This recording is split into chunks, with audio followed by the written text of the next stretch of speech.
mai ala na kua hiwi o kohala e holo a ela mai uka ake kai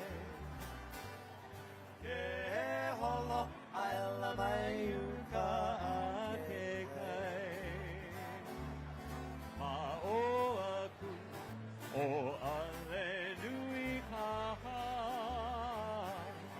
hale akana o maui o kamaku o ne hanau Aina ka puana I lohe ia Mahaloi kana ni o na kua hiwi e lima Mahaloi kana ni o na kua hiwi e lima Ma o aku o ale nui haha O hale akala o maui au kamatuku o ne hanau Aina hapuana I lohe ia Mahalo I kanani o na tua hiwi e lima Mahalo I kanani o na tua hiwi e lima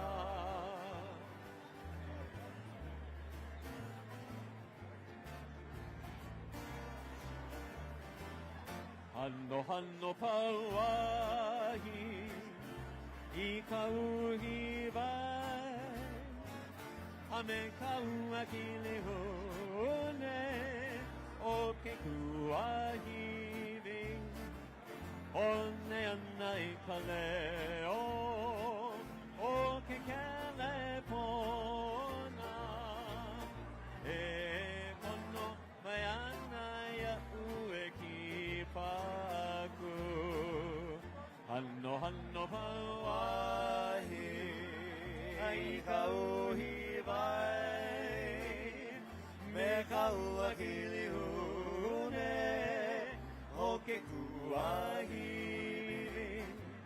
One ana I ka leo O ke kele pona E kono mai ana ia ue ki paku Launa pune na hoa aloha I home ho o ki pa Umehana ho o hihi na manu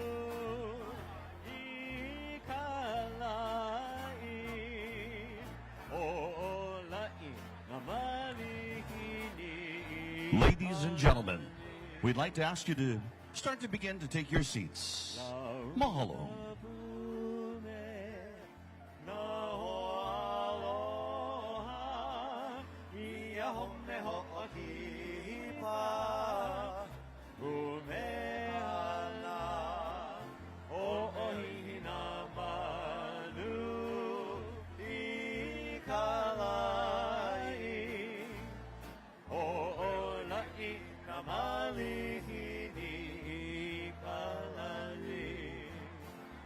Ke ana e ike ya papaloa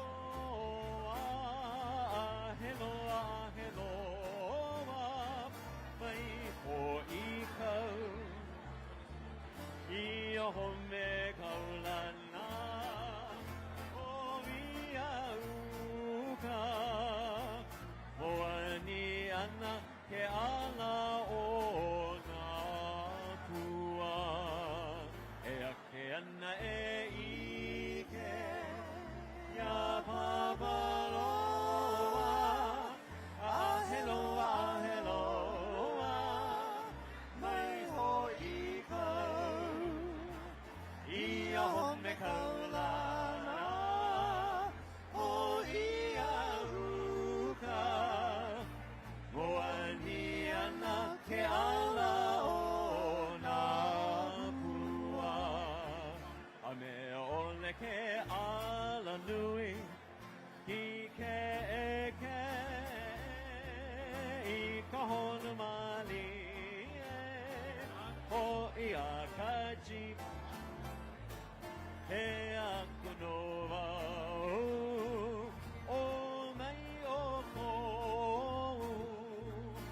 na pua lei aloha a kinue a me ole ke ala nui a ki ke I ka honu mali ho I a kaji he aku no wau o mai o kou na pua lei aloha a kinue na pua lei aloha a kinue.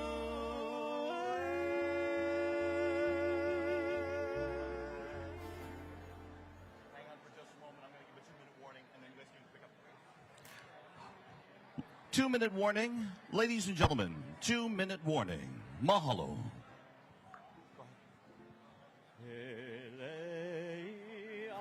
Microphone test 1, 2, 3, 4, 5, 6, 7, 8, 9, 10.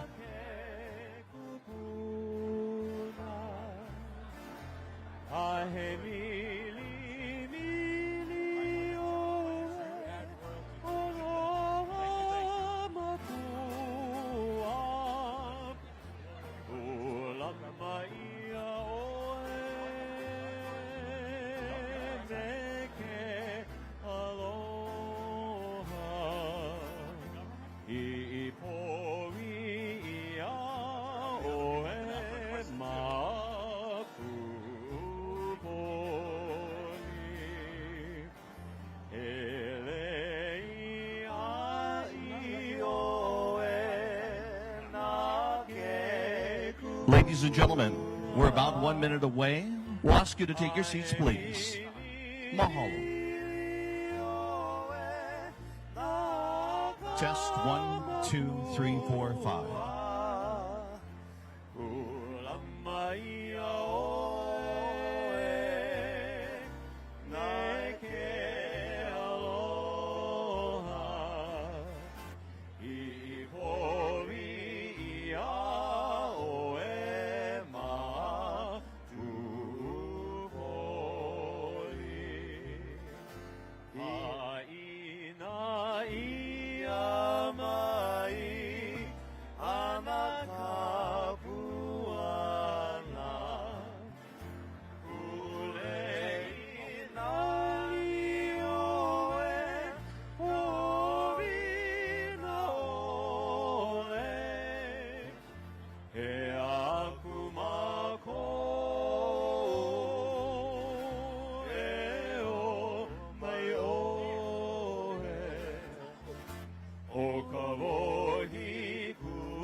For those of you that do not speak Olelo Hawaii, hi. How about a nice round of applause for Royal Hawaiian Band's Glee Club? Thank you. At this time, please welcome to the auditorium the Kamehameha School's Children's Chorus under the direction of Course Director Linnell Bright. This song talks about the legacy that we as Pinky has our on to pass on. We must heed our kupuna and learn from them and what they and you all pass on to us. With Keakoa helping us, we hope to perpetuate our legacy.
fortunate to be your MC for this evening's event. Welcome to Mayor Blangiardi's 4th State of the City Address.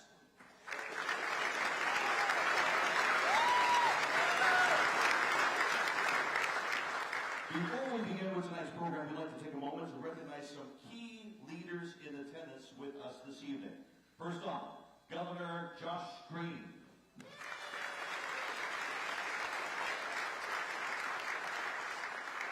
Lieutenant Governor Sylvia Luke.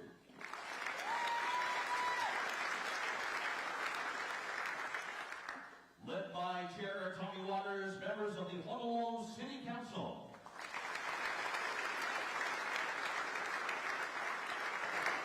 Vice Chair Esther Kia Aina. Budget Chair Radiant Cordero. Council members Calvin Say. Andrea Cupola. Tyler Dos Santos Tan. Matt Ray. Avi Kalva. And Val Okimoto. Honolulu Prosecuting Attorney Steve Alm.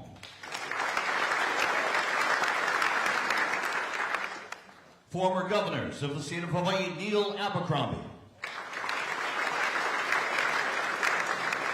And the family of Governor George Ariyoshi, including his wife of 69 years, Jean.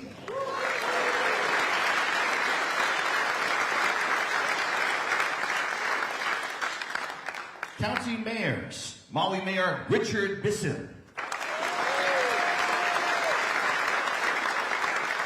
Hawaii County Mayor Mitch Roth. Former Honolulu Mayors Kirk Caldwell.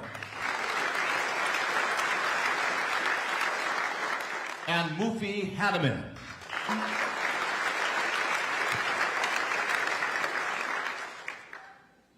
Director General Richard Lin of Taipei.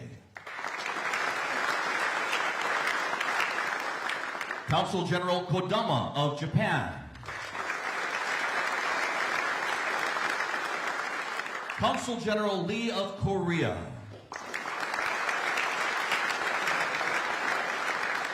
Consul General Fernandez of the Philippines. Consul General Enos of the Republic of the Marshall Islands.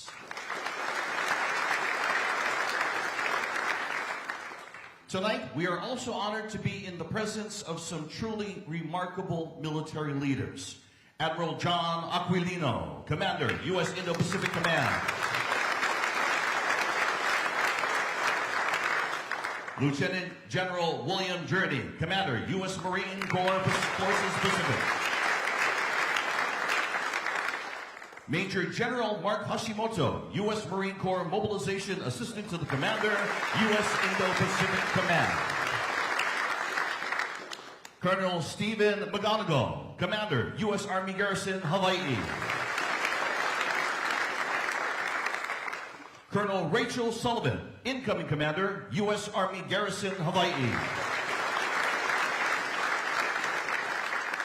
Captain Mark Sohaney, Commander, Joint Base Pearl Harbor, Hickam. Colonel Monica Grambling, Deputy Commander, Joint Base Pearl Harbor, Hickam. Colonel Jeremy Piven, Commanding Officer, Marine Corps Base, Hawaii. To our military, thank you all for your service to Hawaii and our nation.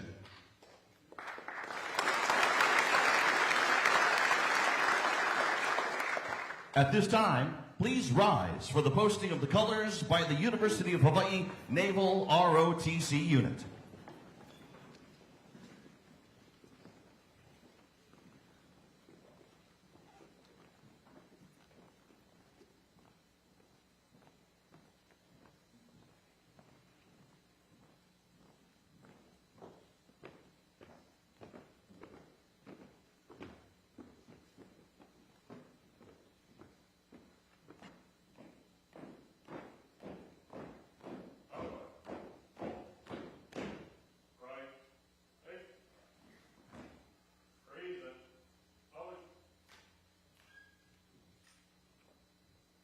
Please remain standing for the singing of the national anthem and Hawaii Pono'i. Performing the national anthem this evening is Michael Kahikina, a former Honolulu police officer who served 36 years and retired in 2022. Please welcome Michael Kahikina.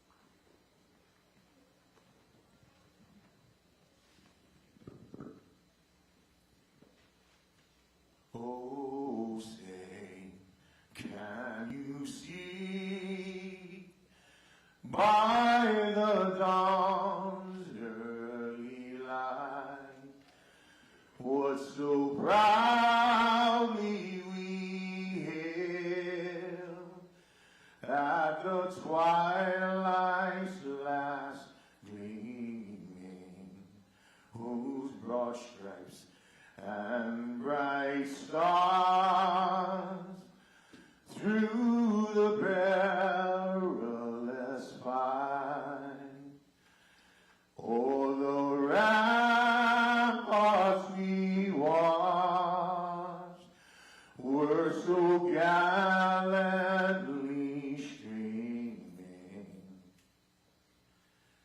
and the rockets red glare, the bomb bursting in air, gave proof to the night that our flag was still there. Oh, say does that star-spangled banner yet wave o'er the land of the free and the home of the brave. Ladies and gentlemen, Michael Kahikina.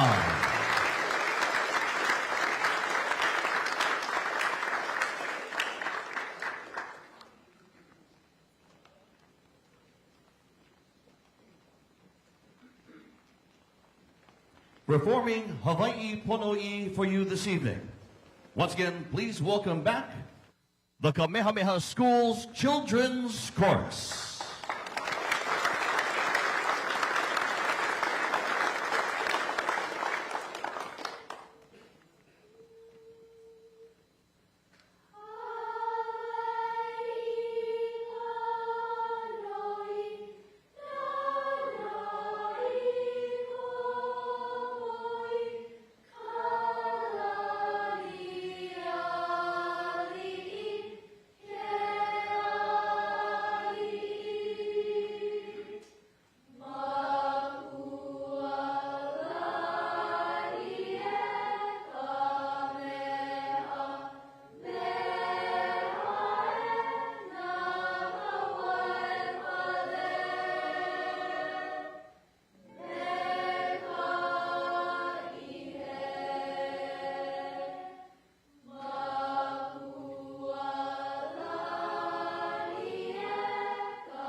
Ladies and gentlemen, the Kamehameha School's Children's Chorus.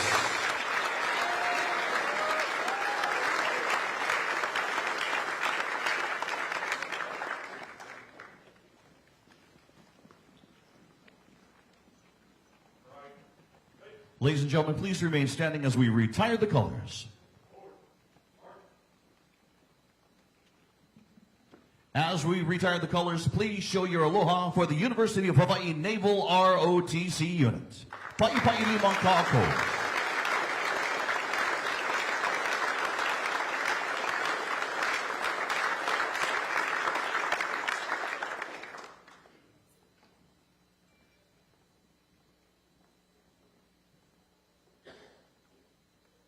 Ladies and gentlemen, please be seated. Mahalo.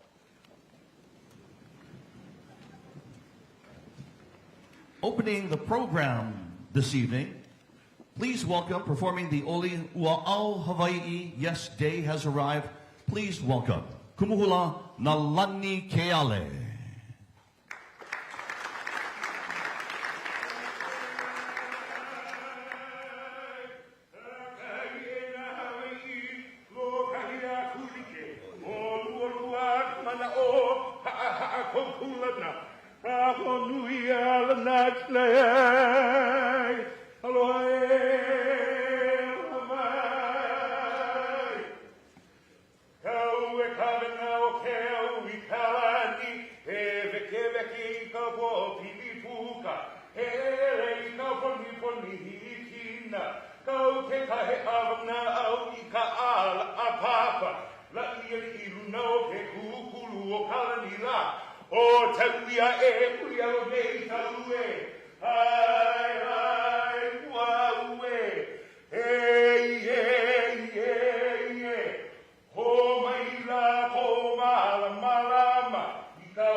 Ladies and gentlemen, I would like to reintroduce one person because he is due the respect of that. Please welcome former Governor of the State of Hawaii, Neil Abercrombie.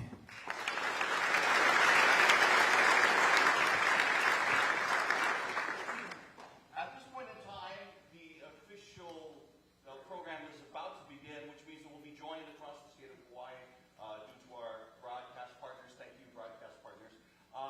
So what we're doing right now is we're stretching, which is also why I'm not using the microphone. But thank you so much for being here this evening. Please feel free to talk amongst yourself for 15 seconds.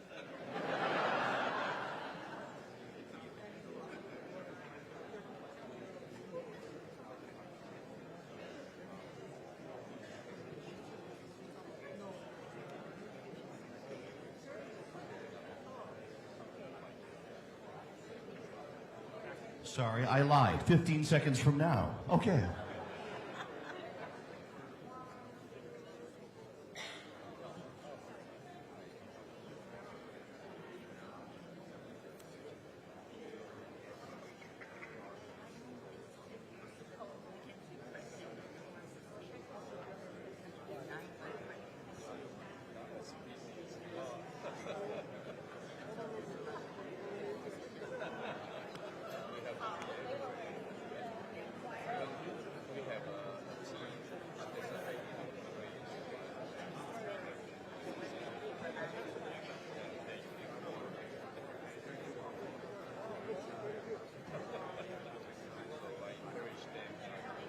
Ladies and gentlemen, please direct your attention to the monitors on the stage for a special video.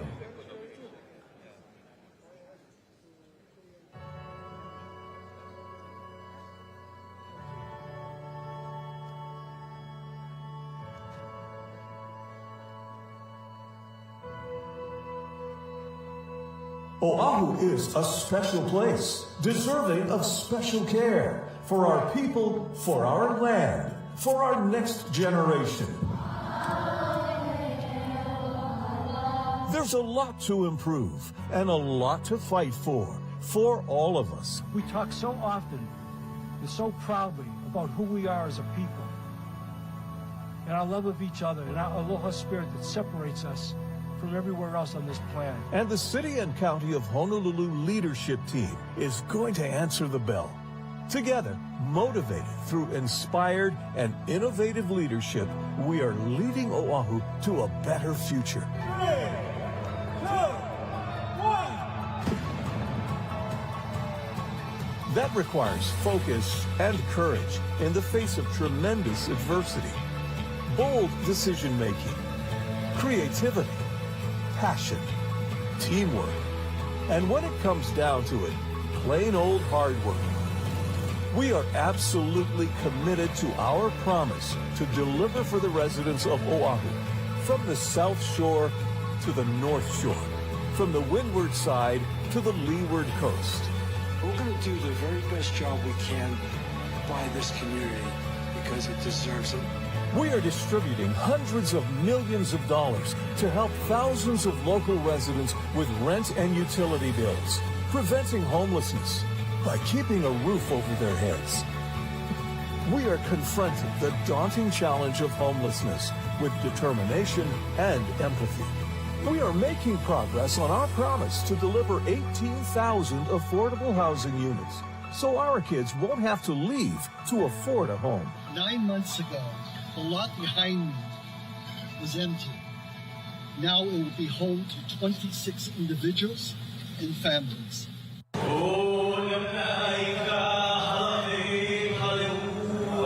The first phase of Skyline is now operational, despite years of doubt.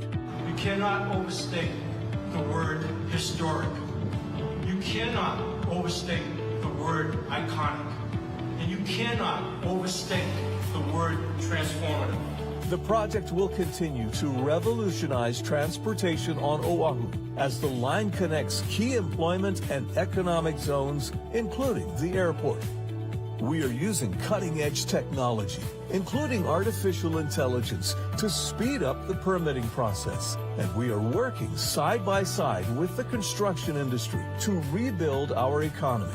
We have slashed the time it takes to hire new employees at the city in half and are making major inroads recruiting talented new workers. Coming out of COVID, if we could find a way to expedite this right now. I think what you said makes some good sense. We are reaching out to our residents at unprecedented town halls so they know their voices matter. I understand that, and I respect that. So I'd like to give you my card, and then let's talk about getting together. We are improving neighborhood parks and upgrading the Neil S. Blaisdell Center. We're not done yet. There's more to come. We need these kind of places where we can come together and have fun and things to look forward to for our family, for our keiki, for everybody. We are hosting hundreds of thousands of golfers yearly and providing local families with lifelong memories at the Honolulu Zoo. I've said it before and I'll say it again. We are about rebuilding trust in local city government. We know that that comes through our actions and our deeds. Every day, we tow abandoned cars, renew driver's licenses, fill potholes, take out the trash, and treat wastewater. More than 1 million emergency calls came into 911 last year alone, and we respond with bravery, strength, and compassion. We save countless lives with vigilance and courage on all of our shorelines and on all of our streets. Maybe more important than ever is creating hope in our community. And we take that responsibility to heart, especially when you start talking about how you deal with homelessness, how you deal with housing, how you deal with public safety. These are real things that impact all of our lives. We're all in this together. 10,000 city workers across all departments come to work to take care of this city. We take care of our neighborhoods, our families, each other. United, we stand on the precipice, unafraid of the fall, because together we will fly. And now, with a deep sense of purpose and humility, we will bring to bear all the skills and strength that can only be earned by overcoming hardship, to navigate the obstacles ahead, and to seize the opportunities before us. Because we know what's at stake: the future of Oahu, our home.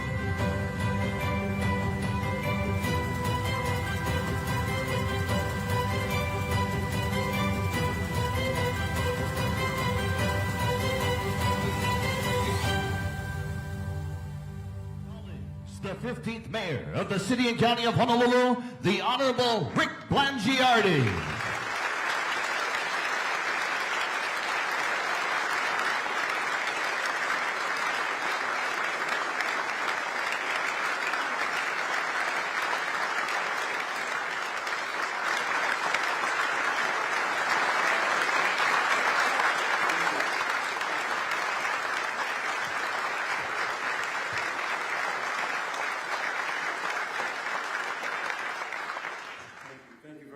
thank you for being here. Let me just open up by saying aloha and how appreciative I am of this room tonight. But before I begin, I want to,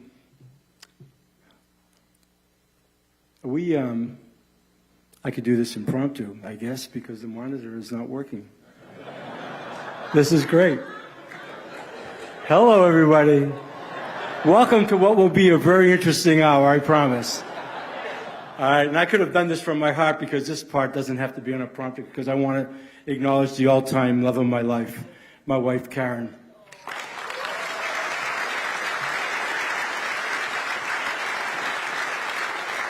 I mean, not only has she been an incredible partner for me in this challenge of a lifetime, but she's been a tremendous resource for me. It's just helped me get through some of the most difficult aspects of this job. And so for that and really much more, I truly love you, baby. Thank you very much. And since he's here for the first time, just a quick shout out to my youngest son, Ryan. I'm glad you're here tonight. Very proud of the man you've become, Ryan. Thank you for being here. All right, well, here we go. Tonight, I deliver my fourth State of the City address since being sworn into office. I stand before you, humbled and privileged by this great honor to serve as the 15th mayor of the city and county of Honolulu. And I also stand before you inspired and confident in the abilities and unwavering commitment of our leadership team to tackle the tough problems and to produce unprecedented results. And each and every day, when I come to work, I'm equally inspired by the nearly 10,000 men and women who make up our city and county workforce, my coworkers, who dedicate their working lives to the many challenges and needs of a most deserving public. Now, this is truly an extraordinary time to be responsible for leading our great city. Because when it comes to meeting expectations, that's simply not good enough. And we know it. Consequently, we are committed to breaking through the public's perception of what is possible from local city government by creating impact like never before. We're engaged in driving and adapting to change because we are determined to earn back trust in local city government through our collective achievements. Our team has set high and ambitious expectations on ourselves to deliver on much-needed improvement in virtually all aspects of providing core services for all of our people throughout our island home. And we fully embrace the accountability that comes with that commitment. Now, last year, I stood on this stage and shared with all of you about our city's wicked problems. And I learned that more than a few of you thought that their term was simply an ode to where I grew up as a kid in Boston, that wicked problems were the sort that could only be solved by being wicked smart. But our association with the Bloomberg-Harvard City Leadership Initiative taught us otherwise, that issues like affordable housing, homelessness, public safety, and yes, the Department of Planning and Permitting are wickedly complex problems, intractable, and they require a fundamental understanding of the problem before applying a solution. So last year, we did our best to explain our approach to understanding these tough problems. This year, I want to share how we are driving execution on what we have learned. It's about what we are already doing and about the significant plans we have on a going forward basis to problem solve and deliver results in this place we all call home. Now, in that spirit, we know there is no more meaningful contribution our team can make than to ensure our island residents who love Oahu and call it home, that they don't have to leave because they cannot afford to stay. For more than a decade, the city has talked about building transit-oriented, affordable housing. And for more than a decade, the city has been keenly aware that focusing future development along the Skyline route connecting our two major urban centers would be our single greatest opportunity for transformative impact. Now, to our surprise and dismay, when we started executing on those plans and turning our vision into reality, we discovered that there were a number of regulatory barriers, and not barriers necessarily to simply creating housing, but barriers to building activated, equitable, mixed-use, affordable housing communities that people will be proud to call home. So since 2021, our administration has been singularly focused on acquiring land and properties for affordable housing, and most especially land and properties within walking and biking distance of Skyline. But under the current state law, if the city broke ground on an affordable TOD community today, we could not build one with a supermarket, so residents could buy groceries on their way home from work. We could not build one with a drugstore or with a child care center or even a post office, because the current law prohibits mixed-use development using city municipal bonds for affordable housing. And that is wrong. Now, our commitment in the creation of affordable places for people to live is not to build projects or tenement housing void of direct access to those necessary services. We must build communities where all residents, regardless of income, have the same opportunities to live, work, and play as everyone else. To realize that vision, our administration is currently working with the state to change the law. And with the help of our state legislators and the governor, I'm convinced, in the interest of people and in the interest of equity and fairness, we will succeed.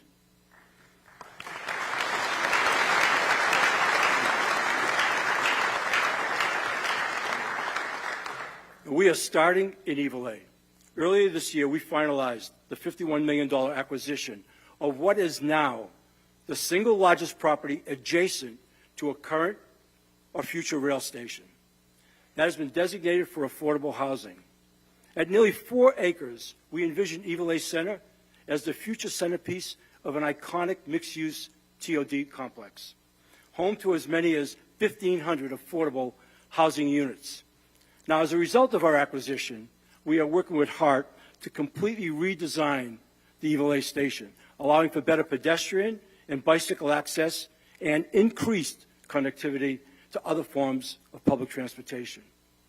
And when it comes to TOD in Evil, the city should be first in line to acquire property for redevelopment, because we can champion infrastructure improvements that are needed to drive down the cost of development. And with acquisition plans for more properties in the area, including our recent purchase of the old First Hawaiian Bank building on King Street, we trust we are sending a clear message that when it comes to TOD, we are not developing a property, we are building a community.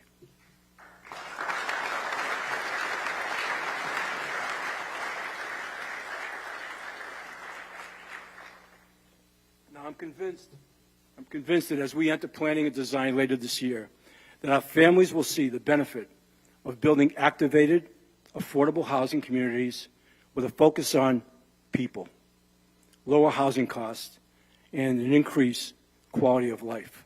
And we can get this done, and it all starts with the necessary change to current state law. You know, I'm on record as saying that the city must take the inescapable role of being a driving force in the stimulus and creation of affordable housing.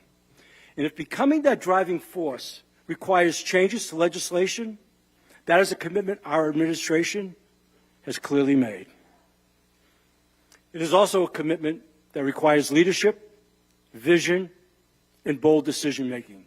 And over the course of the past year, we are grateful to have found those qualities in the leaders of our Office of Housing. Director Denise Isiri-Matsubara and Deputy Director Kevin Auger.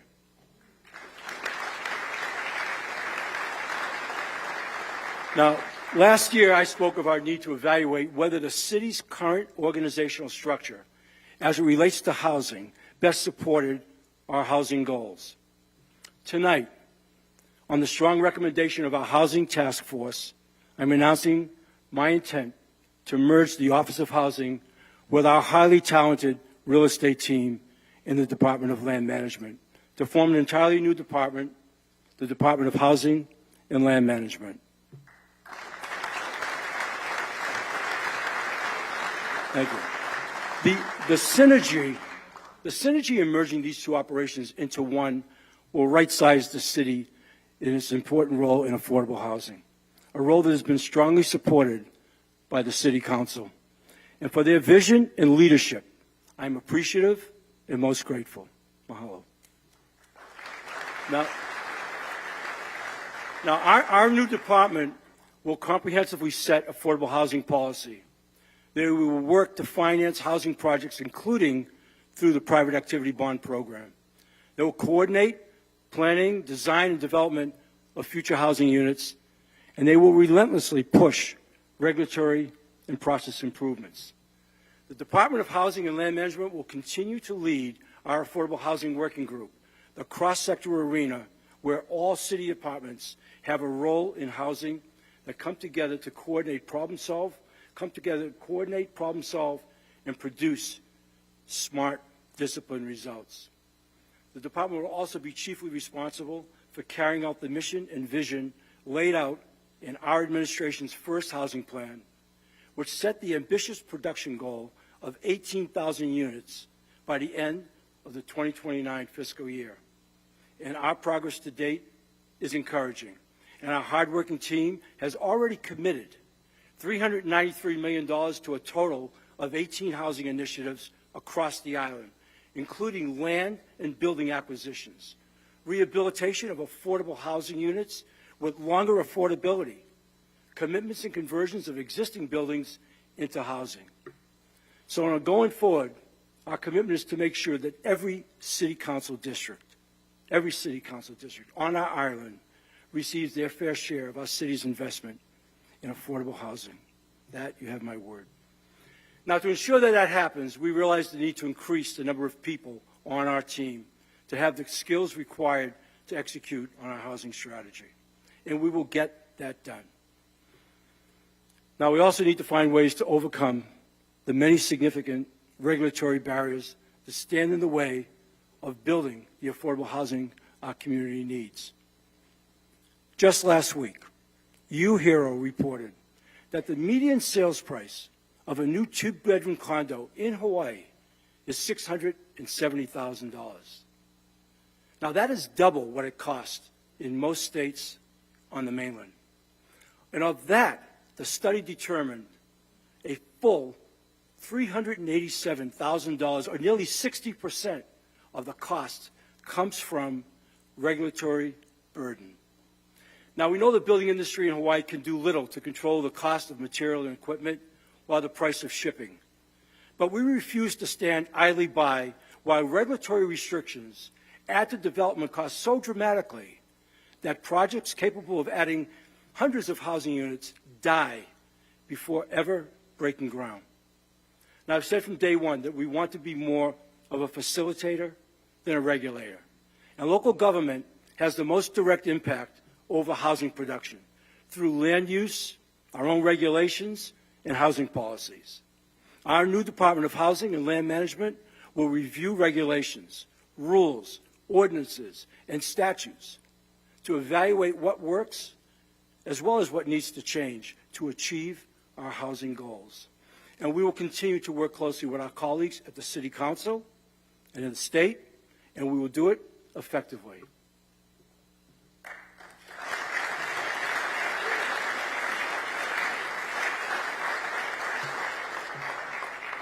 Now, clearly, an outsized element of our regulatory burden involves the Department of Planning and Permitting. Now, we are keenly aware that our ability and your ability to build anything is totally linked to the performance of our Department of Planning and Permitting. So let me start off by saying that we fully understand the urgency for timely building permit approvals, from construction of large commercial projects to small home improvements, and everything else in between. These projects benefit our communities, our economy, and our entire way of life. So acknowledging decades of frustration, and in the face of problems that are decades in the making, let's not waste any time tonight with rhetoric about how we are turning the tide or doing our best. 1 year from tonight, the average amount of time it will take for a residential permit to be reviewed by DPP will be 2 to 4 weeks.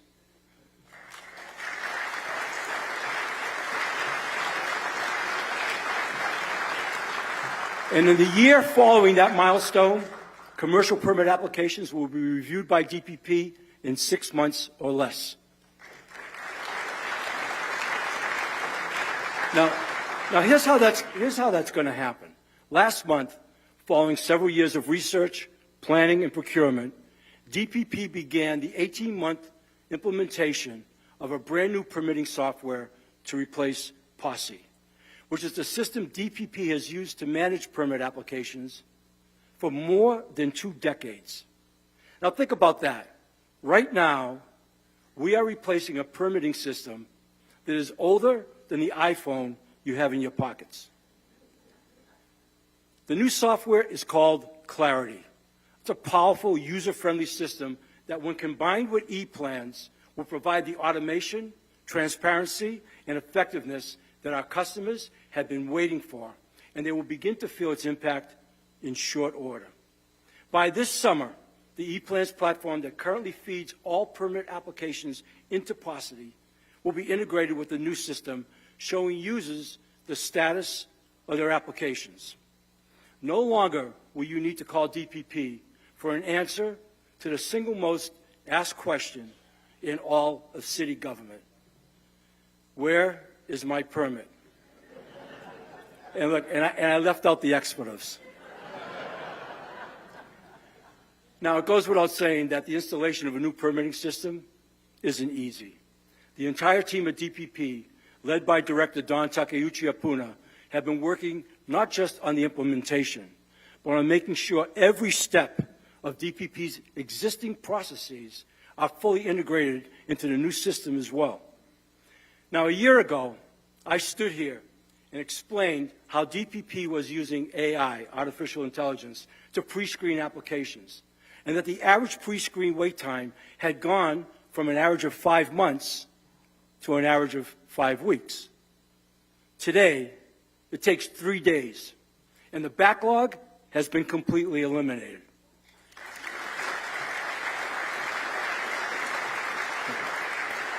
Now, this success has allowed us to shift our focus to improving the core plan review phase. Now, our new systems provide tools that will help applicants more accurately design projects that are up to code, dramatically elevating the quality of plan submissions and further accelerating the permitting process. Now, to make sure we don't take our eye off the ball when it comes to core services while these improvements are implemented, DPP is creating relief in 2 ways. First, as an interim measure, we are retaining certified code reviewers who can help with our commercial code review backlog. So I want to thank Executive Director Randy Pereira of HGEA for working with us to reduce the backlog while we address salary and vacancy issues in DPP. And second, by allowing design professionals to self-certify. Just last week, a local architect moved forward with 8 residential building projects using DPP's automatic approval process. Now, this program for licensed design professionals who are confident in their code-compliant plans and are willing to stand behind their work and the team at DPP, well, we're all committed then to working with those design professionals to facilitate their progress. Now, last year, I asked DPP to look at whether the department had simply grown too large and too diverse to function effectively. After many months of analysis and study, the recommendation was not to split DPP, but rather to focus on people, processes, and technology. And that remains our driving focus. As part of our determination to better understand the people, values, and operations and the culture of our city departments, including DPP, Managing Director Mike Formby and I conducted a series of what we call skip-level meetings. Now, these meetings are 90-minute sessions with 10 to 12 employees without the department's senior management. We meet on their turf at their work locations, and the meetings are completely voluntary and confidential. It is our strong belief that the progress we want to create in improving overall performance at the city happens at this level of our workforce. Now, these meetings are with smart, dedicated public servants whose shoes, candidly, we've never walked in.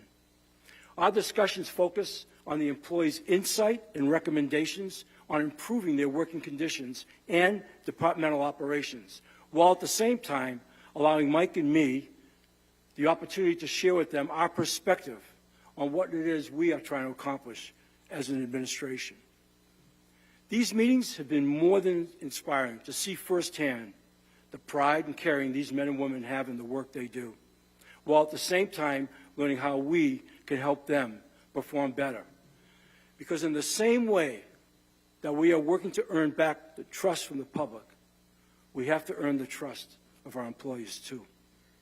Now, to date, we've already done close to 30 of these meetings across the city, with 25 more on the calendar this year. And I'm committed to continuing them for as long as I have the privilege of being mayor. Now, in DPP, these skip-level meetings have been particularly valuable, helping us understand the long-standing perspectives of DPP, our employees, their concerns, their willingness to embrace change, and their desire to be part of the solution. A core problem plaguing DPP has been our inability to attract and retain experienced personnel, especially when it comes to employee pay, flex time, and alternative work schedules. We are negotiating a supplemental agreement right now with HGEA to raise the pay of our city engineers. And thank you. In anticipation, we've added $4 million to our fiscal year 25 budget, which we submitted to the City Council on March 1st. And we're already working on raising the pay of our building plans examiners, which will be another major step forward. People, processes, and technology.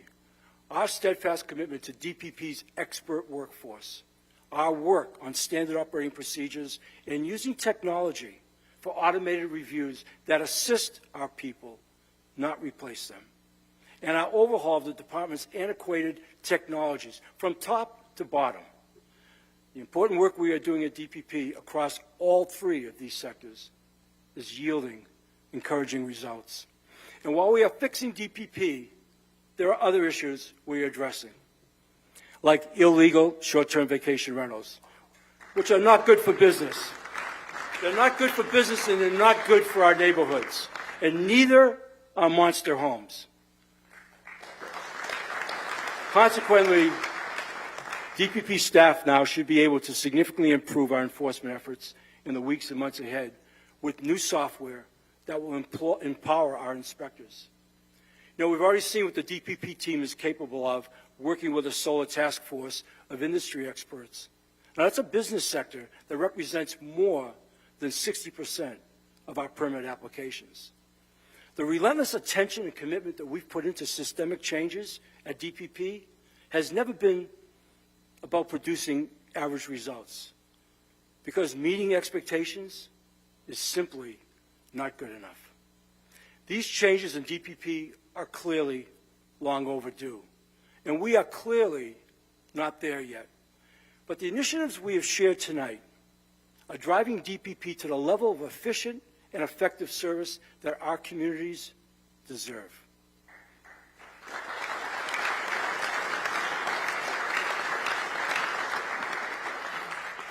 I want to shift gears and talk about homelessness, a problem that knows no border between federal, state, and county government.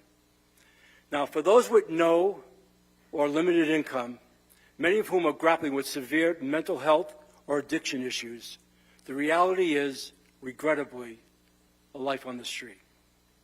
Now, though we believe strongly that our numbers on Oahu present a scalable opportunity for meaningful progress, there is no denying the fact that on a per capita basis, Hawaii is among the top 5 states in the country experiencing chronic homelessness. Now, coming into office, we knew from the outset that we needed to develop a new and different strategy to create the kind of powerful impact we believed was possible. But we also knew we could not do it alone. The harsh reality was we simply lacked the resources, especially skilled healthcare workers who are absolutely critical to adequately addressing this humanitarian crisis. To that end, we are encouraged by Governor Green's $30 million tuition loan repayment program for healthcare professionals.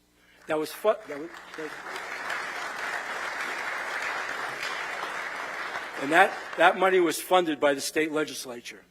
This 2-year program goes right at the heart of easing our critical shortage of physicians and other healthcare workers by providing tuition loan repayments of up to $50,000 per year, allowing this critical sector of our workforce to remain here at home.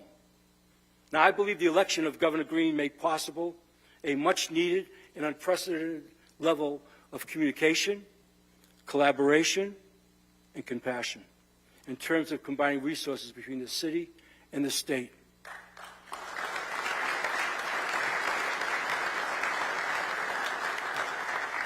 His leadership at this crucial moment in time and hands-on approach in leading our important efforts statewide is already making a big difference. So I cannot thank you enough, Governor, but we both know that we're only just beginning this fight. Would you please stand and be recognized?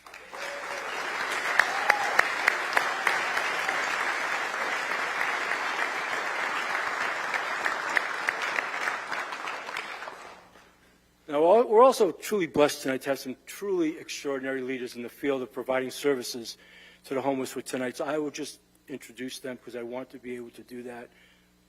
And stay in your seats. These are people who make a difference each and every day, leading their respective organizations and helping so many people in need. And I personally am humbled and inspired by their tireless work, their passion, and their commitment to addressing such incredibly difficult challenges in service of others. So I'd like to recognize Laura E. Thielen, Executive Director of Partners in Care, Rob Van Tassel, President and CEO of Catholic Charities. I don't believe he's in the audience, but Kuia Lewis, CEO of the Council for Native Hawaiian Advancement. But I see Dr. Greg Payton there, CEO of Mental Health Kukua. And even though she is traveling and unable to be here tonight, most certainly Connie Mitchell, the Executive Director of the Institute of Human Services. All of these people are truly exceptional people, and they're key strategic partners for us on going forward. So thank you for being here tonight. You know, it's going to take an unprecedented effort and a collaborative effort to identify and adapt facilities where we can house and shelter people, to keep them off the streets. So for us, that requires a combination of strategic acquisitions, as well as the rehabilitation of properties already owned by the city that can be adapted for permanent supportive housing.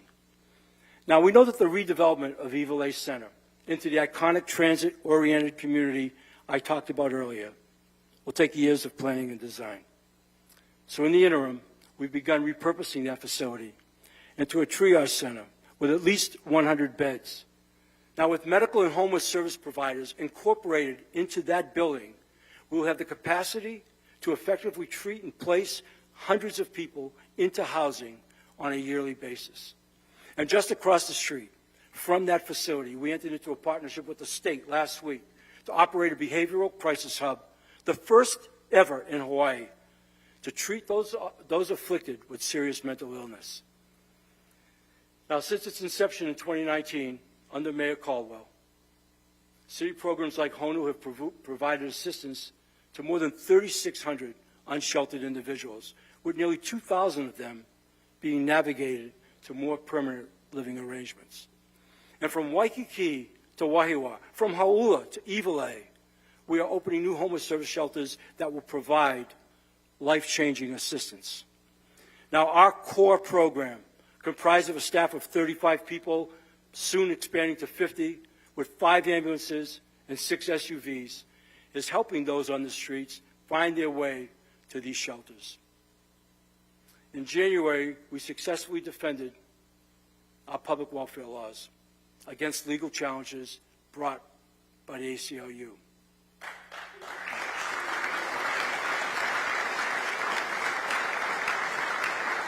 Because we believe the general public has a right to expect their government will keep public places, including sidewalks, clean, safe, and accessible.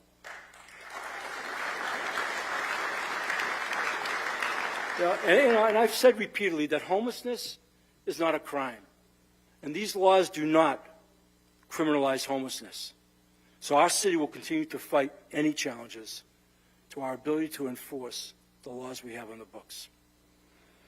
Now, in acknowledging what we have accomplished thus far to address our homeless crisis, we cannot ignore an incredible achievement that has been somewhat overlooked. To date, the city's rental and utility relief program has helped more than 21,000 local families who were at risk of eviction. These are our neighbors who were not forced into homelessness because the program helped them afford their rent and utility payments. These are our neighbors who never needed homeless services because this program allowed them to stay in their homes. Now, this program will ultimately expend more than $300 million in federal funds, making it the largest city relief program in our history and one of the best and most effective in the country.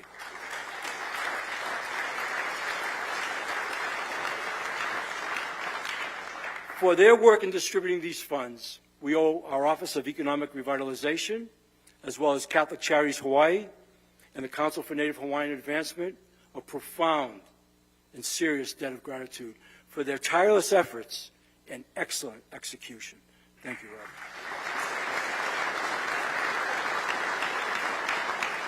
Now, I've said repeatedly that beyond making systemic improvements in all areas of the city's public safety is the overarching and dominant priority of the people and our administration.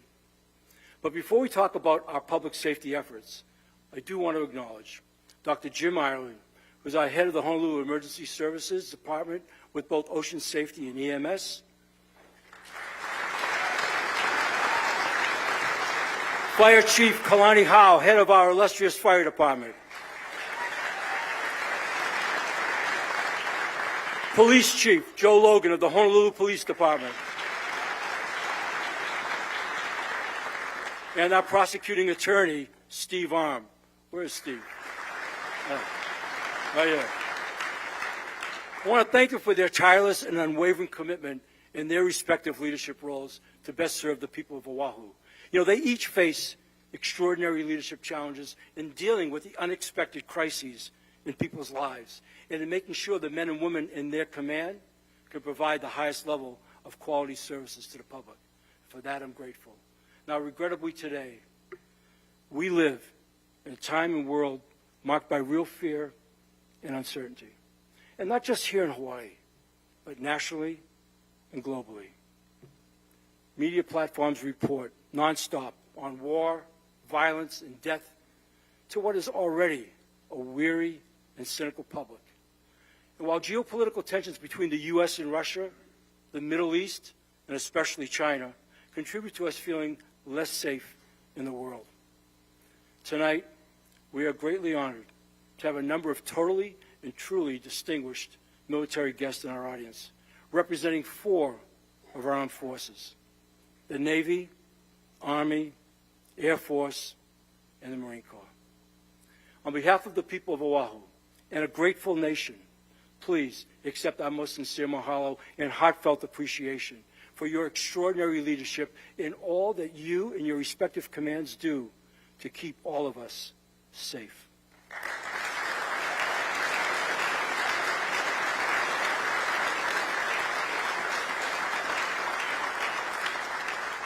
And what I've had the benefit of experiencing on a personal level, I want to thank our military leaders for their commitment to working with us on land initiatives in Kalaeloa, on our search for city's new landfill site, and on meeting the incredible and many challenges of cleaning up Bright Hill. Mahalo. You know, here on Oahu, recent high-profile and really heartbreaking incidents involving gun violence and stabbings, homicides, assaults, drugs, and more have contributed to a very real feeling that this island is not as safe as we need it to be. Now, I'm standing here tonight to acknowledge that these are tough issues and legitimate concerns, but also to reiterate in the strongest possible terms my commitment to you and our administration's commitment to our police department. Chief Logan and his senior leadership team have long identified HPD's shortage of sworn officers as the department's single most pressing issue. So tonight, I'm announcing my commitment to funding HPD's most aggressive recruiting initiative since we've been in office. Starting next month, with the 213th recruit class, the Honolulu Police Department will offer $25,000 in recruitment bonuses to the courageous men and women who joined the department, stay on the force for 3 years, and help keep the people of our island safe.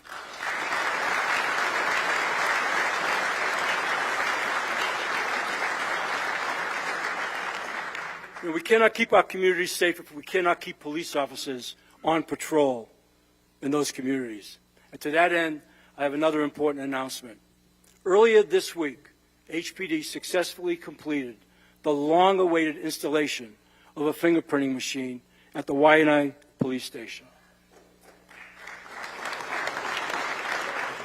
Now, they've already begun processing suspects there, but the big thing is that officers from Waianae will no longer be forced to drive all the way to Kapolei after making an arrest. You know, providing public safety to our local residents and visitors has never been more important. But in many ways, the responsibility of ensuring that sense of safety has never been more difficult or more dangerous. And we saw both dynamics at play on January 1st, when the day-long pursuit of a suspect who chased and shot his girlfriend on the freeway ended in Manoa. Officer Keikoa Flores and Officer Kalani Fatisimanu both risked their lives in the pursuit of justice that day, suffering gunshot wounds as the suspect recklessly opened fire. Officer Flores and Officer Fatisimanu are both with us tonight. Would you please stand and be recognized?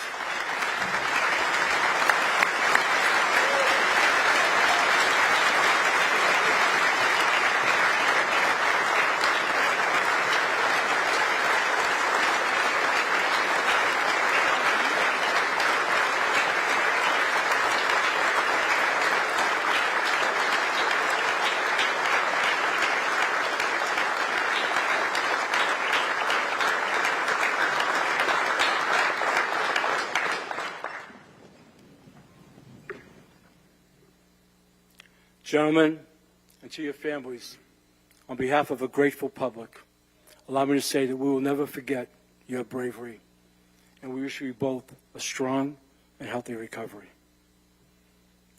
Now, the bravery, selflessness, and dedication of our first responders, their willingness to put their lives on the line, humbles me every day. It seems like there is a new headline about a record-setting wildfire somewhere in our country on a regular basis, which means our firefighting capabilities now, more than ever, have to be at their very best. And I have great confidence in the men and women of our fire department, as well as Chief Howe and the department's leadership.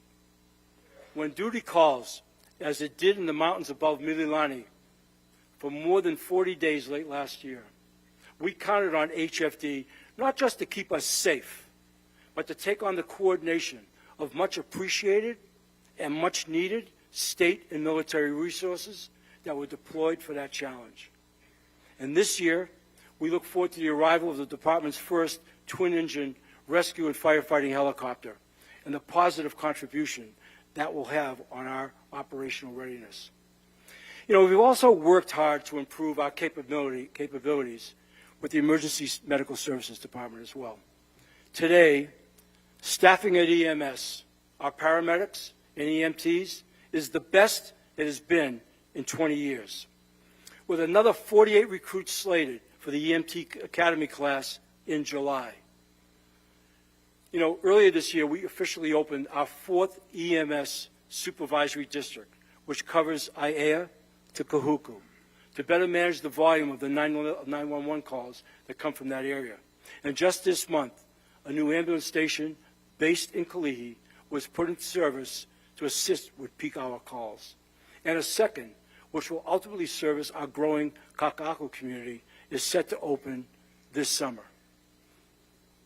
Now, our ocean safety operation has made similar strides, expanding coverage to more of Oahu shorelines for longer periods of time each and every day. The implementation of our lifeguards' dawn to dusk working hours is now complete island-wide. And last August, we put a new lifeguard tower into service on the Waianae coast at Kahi Point Beach Park. The first new beach location to be serviced by Ocean Safety in more than a decade. And this summer, we're going to do it all over again, with a new lifeguard tower set to open at Kalama Beach in Kailua in July, and future towers planned in places like Sharks Cove in 2025. We are proud that Oahu's ocean safety is home to the best watermen and waterwomen in the world. But earlier tonight, I made it very clear that if organizational structure was standing in the way of us fully realizing our capabilities in any area, that we would take action. At last year's State of the City, I called on Dr. Jim Island to convene a task force to determine if for our lifeguards that was the case. And just last week, the task force reported back unanimously that they believed ocean safety and EMS would better serve the public as separate departments. Now, we are prepared to act on that recommendation. And today, I am announcing my commitment to a standalone Honolulu Ocean Safety Department.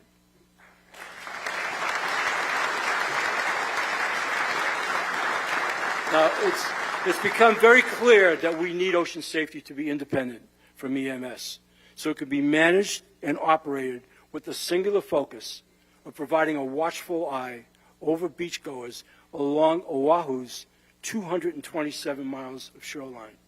Now, I know that there is currently a resolution before the City Council, and my office will work with Ocean Safety and the members of the Council to get this done.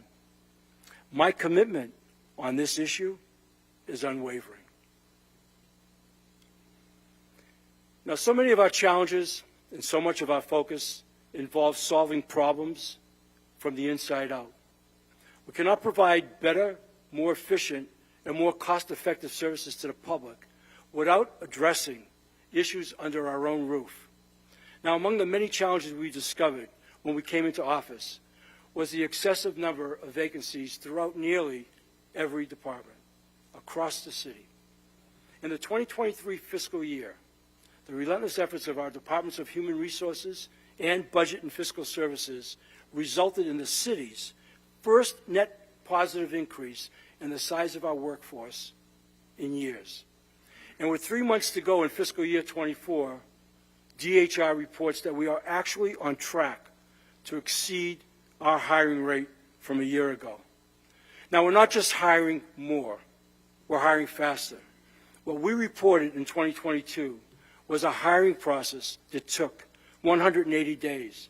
That is now down to less than 90, and we are committed to slashing that even further to 60 days or less. Thank you. And thank you.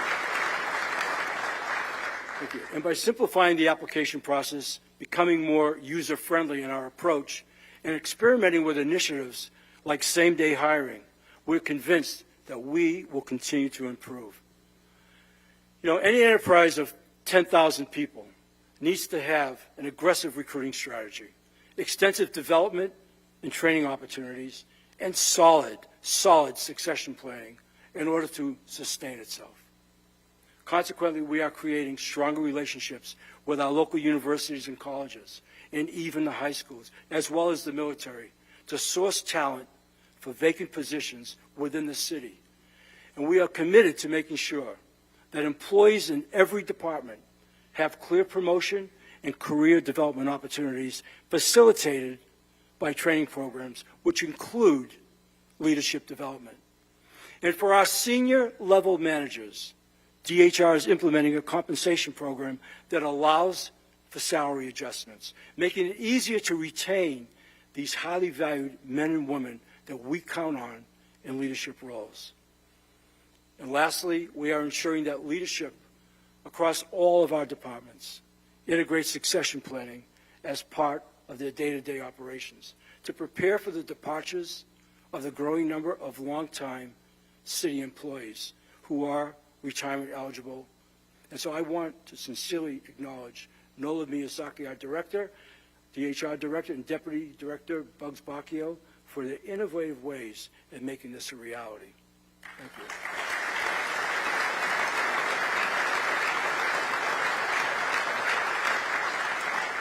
Now, additionally, we are proud that all of our hiring efforts have been framed with a commitment to creating a workforce where diversity, equity, inclusion, and belonging are integral to our culture in each and every department, agency, and unit across the city.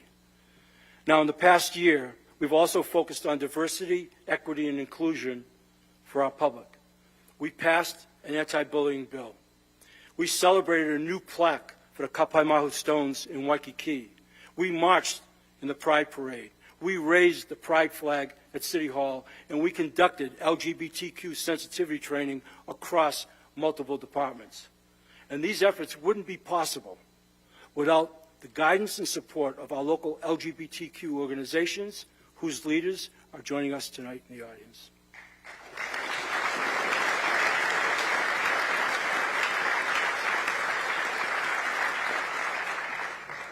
Last spring, we embarked on what I called a journey of learning, visiting 11 neighborhoods across the island in our series of town hall meetings.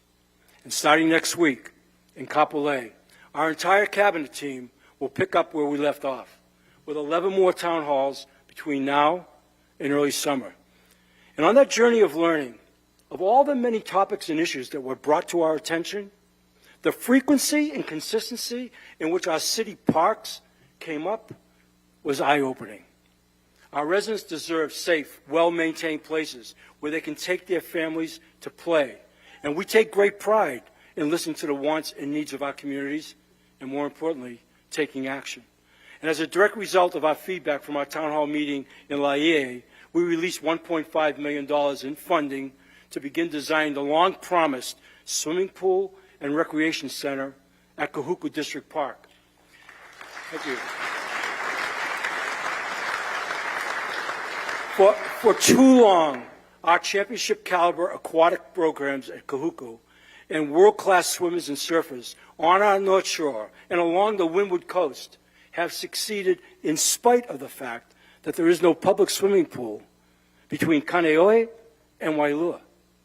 Now, we're already working with the community in Kahuku to build the facility they want and to build it the way they want it. Now, given that commitment to equity, we also want to recognize that historically, our city parks on the Waianae Coast and in Ewa Beach have not received the same level of maintenance as parks in other communities. To that end, this year, we are creating new roving park maintenance crews to better service the Waianae Coast and Ewa Beach communities. With 18 maintenance crews, thank you. With 18 maintenance crews, work trucks, and refuse containers, these teams will work when the parks are the busiest, including weekends and holidays, and will start later in the day and work later into the evening. So lastly, I'm proud to announce that our Parks Department has also reopened the public swimming pools in Waipahu and Pearl City that had both been closed for more than 5 years. In addition, we also repurposed underutilized tennis courts at Kehi Lagoon to create 12 dedicated pickleball courts. I know that's not enough. I know it's not enough. It felt anemic saying that, but it's a good place. I also want to thank our parks leadership, Director Laura Thielen and Deputy Director Kehau Pu'u, for their focus on equity and innovation.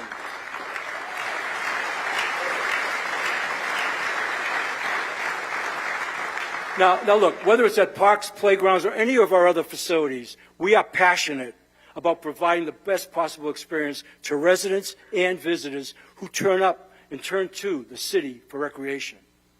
Now, our incredible Honolulu Zoo is a shining example. Just yesterday, after a month-long race against the very best of the best across the United States, USA Today named our Honolulu Zoo as the 4th best zoo in the country, the entire country.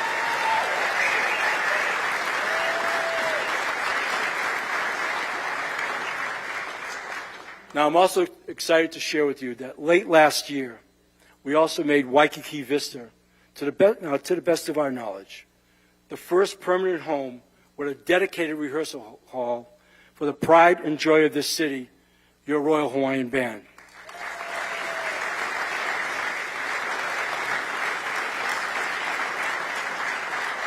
Now, for his efforts in making that dream come true, I would like to recognize the person with quite possibly the highest approval rating of anyone in the city, and this includes you, Governor. Okay? Our esteemed bandmaster, Mr. Clark Bright.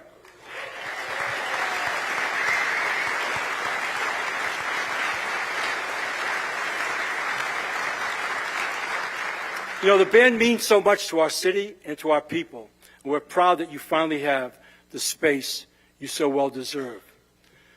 So as we close tonight, I sincerely want to thank all of our distinguished guests for being here, especially my fellow mayors, Rick Bisson and Mitch Roth.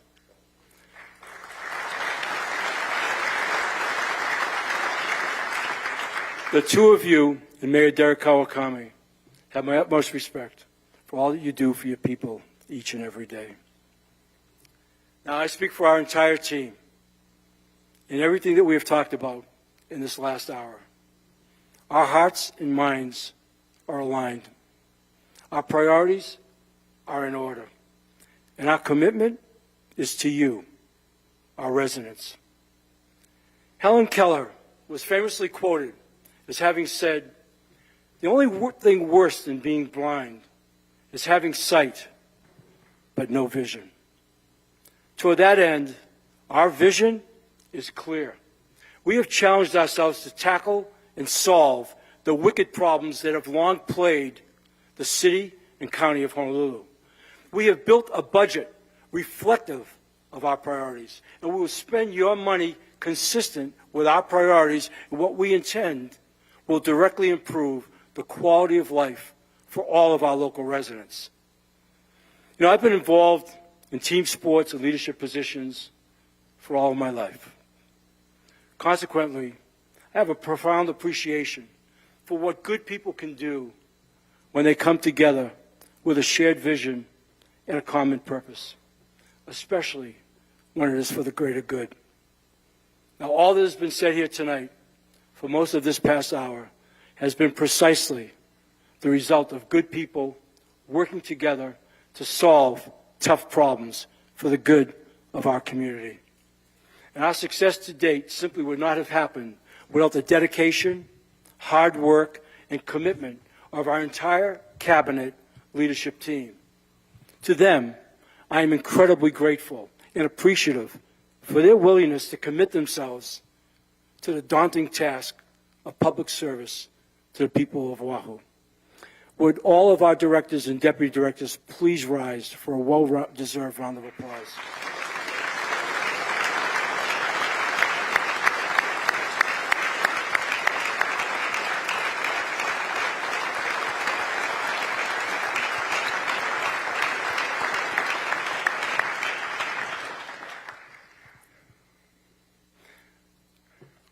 lastly, I want to close with a brief passage from the great Irish playwright.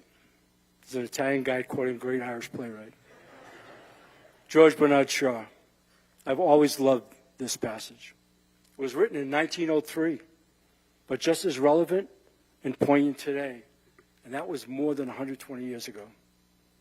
It says, and I quote, "This is the true joy in life, being used for a purpose recognized by yourself as a mighty one. And I am of the opinion that my life belongs to the whole community. And as long as I live, it is my privilege to do for it what I can. I want to be thoroughly used up when I die. For the harder I work, the more I live. Life is no brief candle to me. It is sort of a splendid torch which I have got hold of for the moment. And I want to make it burn as brightly as possible before handing it on to future generations. Thank you. Good night. God bless.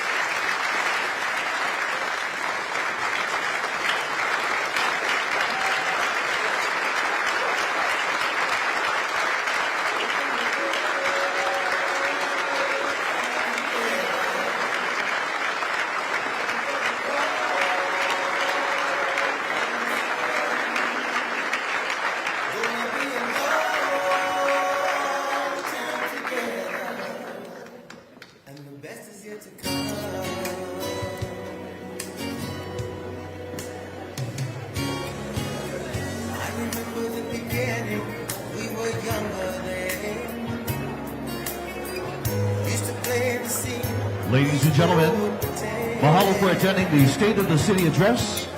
Mayor Rick Blangiardi will remain in the auditorium for a few moments to greet his guests. Mahalo and please drive home safely. Malomapuno, aloha, ahuiho.